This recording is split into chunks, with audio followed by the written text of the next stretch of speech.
Assalamualaikum warahmatullahi wabarakatuh. Perkenalkan, nama saya Ryan Dwi Saputra, mahasiswa jurusan Sistem Informasi, Fakultas Ilmu Komputer Universitas Sriwijaya. Video kali ini, saya akan mempresentasikan tugas dari mata kuliah Enterprise Resources Planning, yakni materi netting dan juga loading. Pertama-tama saya akan menjelaskan apa itu netting. Netting adalah proses perhitungan untuk menetapkan jumlah kebutuhan bersih, didapat dari selisih kebutuhan kotor dengan persediaan, baik itu persediaan yang ada di gudang ataupun yang sedang dipesan. Baiklah, kita langsung masuk ke soal pertama tentang netting.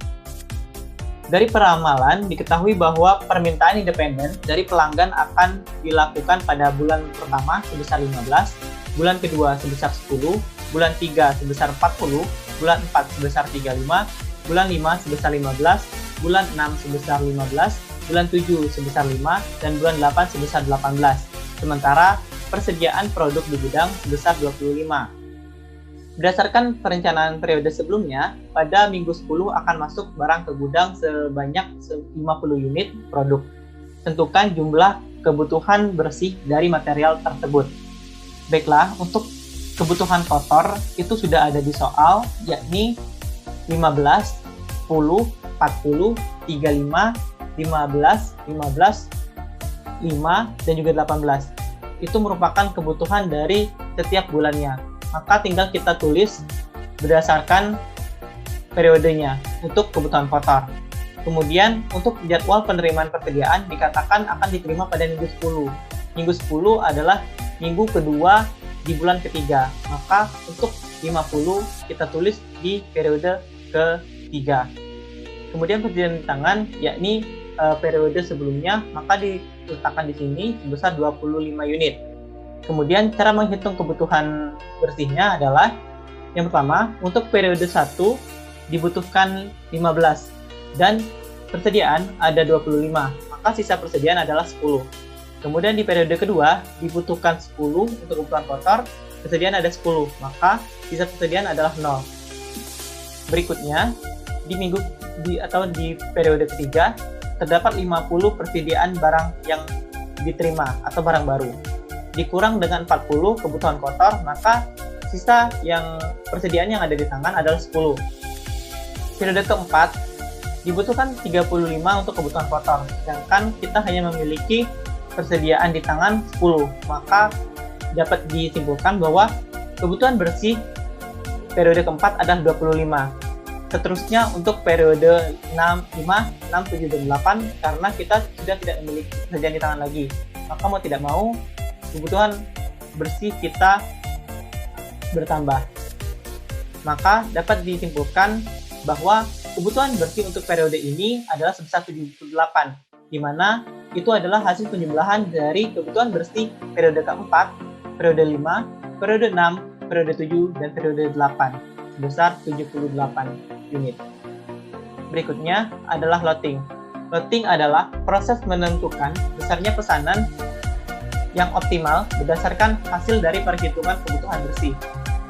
Untuk latihan 2 atau soal nomor 2, itu loading menggunakan metode L4L atau load for load, di mana load for load sendiri ada digunakan untuk kondisi di mana pola kebutuhan berubah-ubah dan tidak teratur. Dengan memperhitungkan apabila terjadi perubahan pada kebutuhan bersih, maka diharapkan tidak ada persediaan di gudang. Poinnya adalah tidak ada persediaan di gudang. Hal ini bisa dikarenakan biaya penyimpanan yang besar, maka perusahaan mengakali atau mengambil langkah untuk tidak menyimpan barang. Maka dari itu, untuk kebutuhan bersih, ini sebenarnya sudah ada di soal. Nah, untuk ukuran lot, tinggal menyesuaikan kebutuhan bersih. Kenapa? Seperti yang dikatakan di definisi tadi, persediaan itu harus 0. Maka mau tidak mau untuk ukuran lot disesuaikan dengan kebutuhan bersih. Jadi persediaan semuanya setiap periode adalah 0. Kemudian untuk metode EOQ atau Economic Order Quantity digunakan untuk kondisi di mana kebutuhan yang bersifat terus-menerus atau konstan. Ukuran lot akan selalu sama dengan periode pemesanan yang berbeda. Untuk soalnya sendiri, diketahui biaya penyimpanan produk X sebesar 700 per unit per periode. dan biaya pemesanan sebesar 2.500 per pesan dengan estimasi kebutuhan konsumen bersih seperti di bawah ini.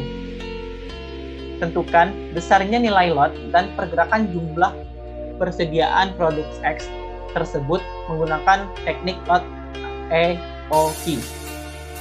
Untuk kebutuhan bersih dari soal itu sudah ditentukan, yakni periode pertama 30, periode 2 24, periode 3 0, periode 4 28, periode 5 54, periode 6 23, periode 7 10, periode 8 15, periode 9 29, periode 10 45, periode 11 26, dan periode 12 40.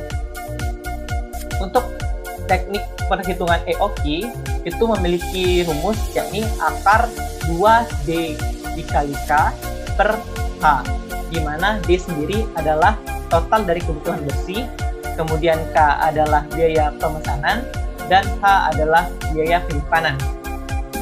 Untuk D atau jumlah dari kebutuhan bersih tinggal ditambahkan saja, dihitung totalnya, didapatkan hasil 324.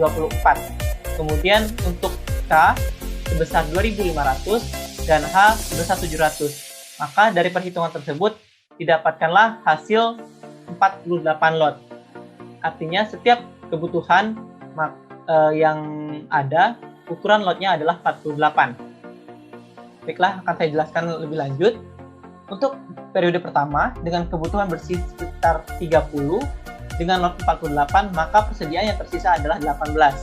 Kemudian untuk periode 2 dibutuhkan 24, sedangkan persediaan hanya 18, maka ada penambahan lot sebesar 48, maka sisa persediaan adalah 42. Untuk periode 3 tidak ada kebutuhan bersih, maka persediaan tetap 42. Periode 4 dibutuhkan 28, maka persediaan yang tersisa adalah 14. Kemudian periode 5 dibutuhkan 54, maka ada penambahan lot sehingga sisa persediaan adalah 8. Untuk periode 6 dibutuhkan 23, ada penambahan lot sebesar 48, maka sisa persediaan adalah 33. Untuk periode 7 dibutuhkan 10, maka persediaan yang tersisa adalah 23. Kemudian untuk periode 8 dibutuhkan 15, maka sisa persediaan adalah 8. Untuk periode 9 dibutuhkan 29, maka ada penambahan lot sebesar 48 dan sisa persediaan adalah 27. Di periode 10 dibutuhkan 45, maka ditambah lot 48 dan persediaan bersisa 30. Untuk periode 11 dibutuhkan 26, maka persediaan yang tersisa adalah 4. Untuk periode 12 dibutuhkan 40, maka ada penambahan lot sebesar 48, maka tersisa 12 untuk persediaan. Untuk perhitungan jumlah biaya penyimpanan sendiri, tinggal menjumlahkan persediaan dari periode pertama hingga periode 12, yakni sebesar 261, dikali 700, yakni biaya penyimpanan. Maka didapatkan hasil total 182.700. Kemudian untuk biaya pemesanan sendiri, tinggal dihitung berapa kali memesan. Di sini kita ketahui ada periode 1 dan 2, periode 5 dan 6, periode 9 dan 10, dan periode 12. Artinya ada 7 kali pemesanan. Maka 7 kali di 7 dikali 2.500, yakni biaya pemesanannya, didapatkan total 17.500. Maka total biaya yang diperlukan adalah sebesar 200.200. Baik, itu saja video saya. Terima kasih atas perhatiannya. Saya akhiri. Wassalamualaikum warahmatullahi wabarakatuh.